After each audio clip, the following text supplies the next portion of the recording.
ഒമാനെയും UAE-യെയും ബന്ധിപ്പിക്കുന്ന Hafeed railway link നിർമ്മാണ പ്രവർത്തനങ്ങൾ പുരോഗമിക്കുന്നു. റെയിൽവേ ട്രാക്കുകൾ സ്ഥാപിക്കുന്നതിനുള്ള പ്രവൃത്തികളാണ് നടക്കുന്നത്. യാത്ര, ചരക്ക് സേവനങ്ങൾ നൽകുന്നതിനായി 303 കിലോമീറ്റർ ദൂരത്തിലുള്ളതാണ് ഈ പദ്ധതി.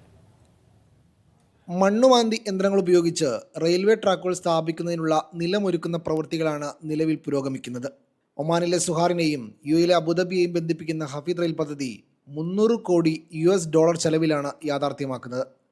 34 മീറ്റർ വരെ ഉയരമുള്ള 60 പാലങ്ങളും 2.5 കിലോമീറ്റർ നീളമുള്ള തുരങ്കങ്ങൾ എന്നിവ ഉൾപ്പെട്ടതാണ് റെയിൽ പദ്ധതി. ട്രെയിൻ യാഥാർത്ഥ്യമാകുന്നതോടെ സുഹാറിനും അബുദാബിക്കുമിടയിലുള്ള യാത്രാദൂരം 100 മിനിറ്റായി കുറയും. യാത്ര, ചരക്ക് സേവനങ്ങൾ നൽകുന്നതിനായി 303 കിലോമീറ്റർ ദൂരത്തിലാണ് പദ്ധതി ഒരുക്കുന്നത്.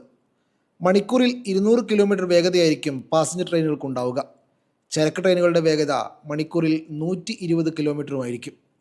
അതേസമയം മസ്കത്തിലെ ഗതാഗതക്കുരുക്ക് ലഘൂകരിക്കുന്നതിൻ്റെ ഭാഗമായി മസ്കത്ത് മെട്രോയെ ഹഫീദ് റെയിലുമായി ബന്ധിപ്പിക്കാൻ ആലോചിക്കുന്നുണ്ട്. ഫ്രഞ്ച് എംബസിയുടെ പിന്തുണയുള്ള ബിസിനസ് ഫ്രാൻസ് സംഘടിപ്പിച്ച Oman France rail and mobility day 2025 പരിപാടിയിലാണ് ഇതു സംബന്ധമായ ചർച്ചകൾ നടന്നത്. ഒമാൻ വിഷൻ 2040 ഭാഗമായാണ് ഇരു പദ്ധതികളും. പരിപാടിയിൽ മസ്കത്ത് മെട്രോയും ഹഫീദ് റെയിൽവേയും കേന്ദ്രീകരിച്ചായിരുന്നു പ്രധാന ചർച്ചകൾ. Media 1, Muscat.